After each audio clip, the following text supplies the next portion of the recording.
नमस्कार, आप देख रहे हैं देश का number 1 news channel news 18 India और मैं हूं आपके साथ अंकिता दुबे। बुलेटिन की शुरुआत करेंगे, लेकिन सबसे पहले बात कर लेंगे देश और दुनिया की 20 बड़ी खबरों की।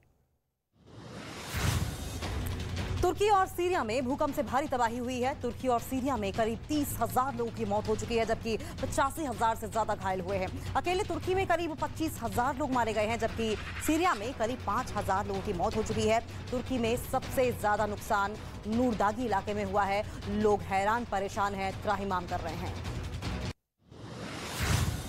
भूकंप की विनाश लीला के बाद तुर्की और सीरिया में युद्ध स्तर पर राहत और बचाव का काम किया जा रहा है। रेस्क्यू ऑपरेशन जारी है। भूकंप में झटकों के बीच एनडीआरएफ का ऑपरेशन दोस्त भी जारी है।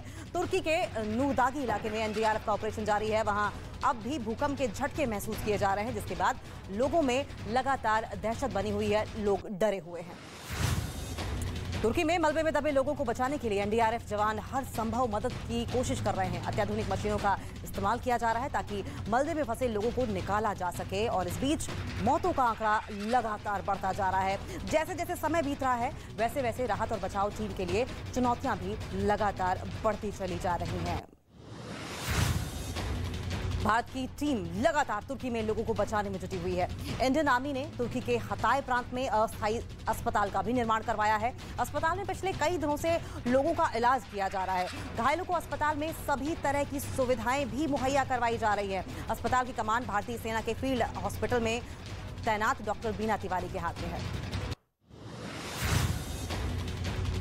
प्रधानमंत्री नरेंद्र मोदी ने दिल्ली के इंदिरा गांधी इंडोर स्टेडियम में महर्षि दयानंद सरस्वती की 200वीं जयंती के मौके पर साल भर चलने वाले समारोह का उद्घाटन किया। इस दौरान प्रधानमंत्री नरेंद्र मोदी ने सभा को भी संबोधित किया। महर्षि दयानंद सरस्वती महान समाज सुधारक थे, जिन्होंने समाज के बदलाव के लिए 1875 में आर्य समाज की स्थापना की।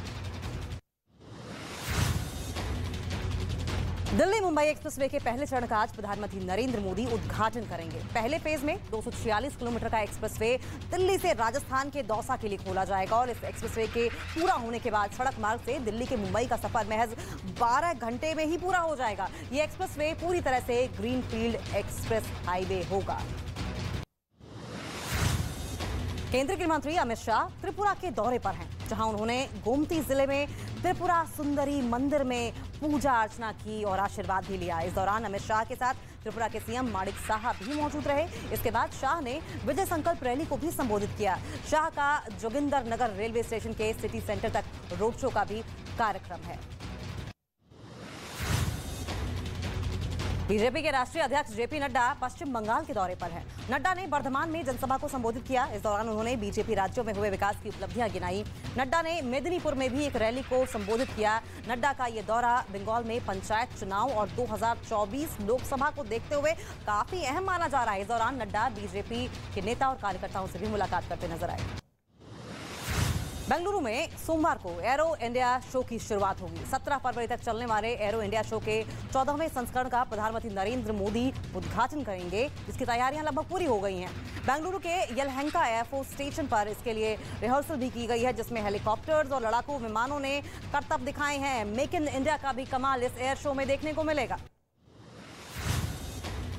यूपी ग्लोबल इन्वेस्टर्स समिट 2023 का तीसरा दिन है। आज कार्यक्रम में केंद्रीय मंत्री अनुराग ठाकुर शामिल हुए। उन्होंने इन्वेस्टर्स समिट की सराहना की और बताया कि ग्लोबल इन्वेस्टर्स मीट में कई क्षेत्रों में रिकॉर्ड तोड़ निवेश किए जा रहे हैं और ये निवेश आ रहे हैं। और इस मौके पर उन्होंने यूपी के मुख्यमंत्री योगी आदित्यनाथ की तारीफ भी की और कहा कि योगी ने यूपी के ही नहीं, देशों के अन्य राज्यों के खिलाड़ियों का भी सम्मान किया। महाराष्ट्र के राज्यपाल भगत सिंह कोश्यारी का इस्तीफा राष्ट्रपति ने मंजूर कर दिया है। अब रमेश बैस महाराष्ट्र के नए राज्यपाल होंगे। साथ ही गुलाब चंद्र कटारिया को असम का राज्यपाल बनाया गया है।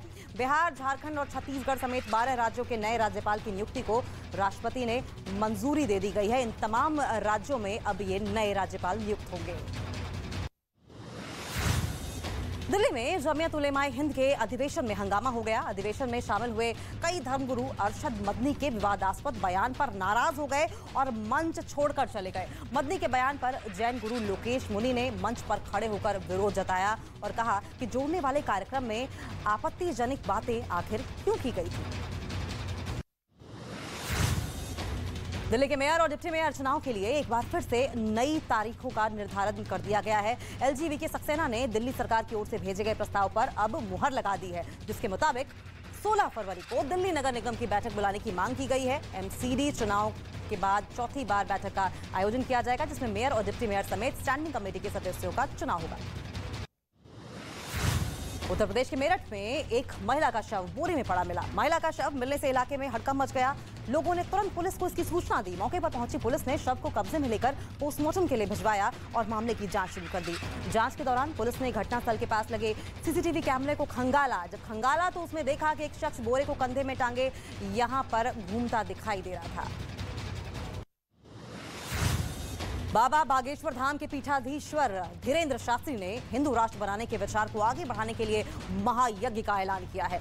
बताया यह जा रहा है कि इस महायज्ञ में देश भर के कई साधु और संत शामिल होंगे। महायज्ञ कल से शुरू होकर 19 फरवरी तक चलेगा। अभी से महायज्ञ में शामिल होने के लिए भारी संख्या में लोग पहुंचने भी शुरू हो गए हैं।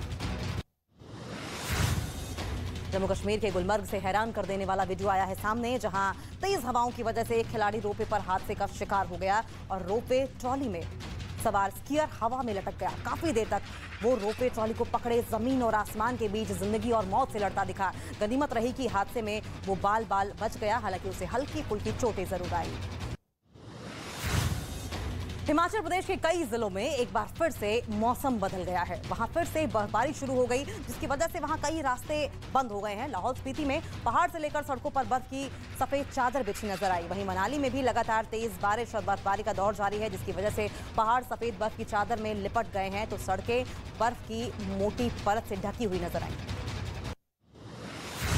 उत्तराखंड के बद्रीनाथ और केदारनाथ धाम में रुक रुक कर भारी बर्फबारी का सिलसिला जारी है। बद्रीनाथ में तो 5 फीट तक बर्फ की मोटी परत जम गई है और वहां सड़क हो या फिर पहाड़, हर तरफ बर्फ की सफेद चादर बिछी नजर आ रही है। सड़क तो मानो गायब ही हो गई हो। पेड़ों की डालियों पर तो पत्तों की जगह बर्फ लदी हुई दिखाई दे रही है। वहीं भारी बर्फबारी की वजह से पारा तेजी से लुढ़कता हुआ नजर आया।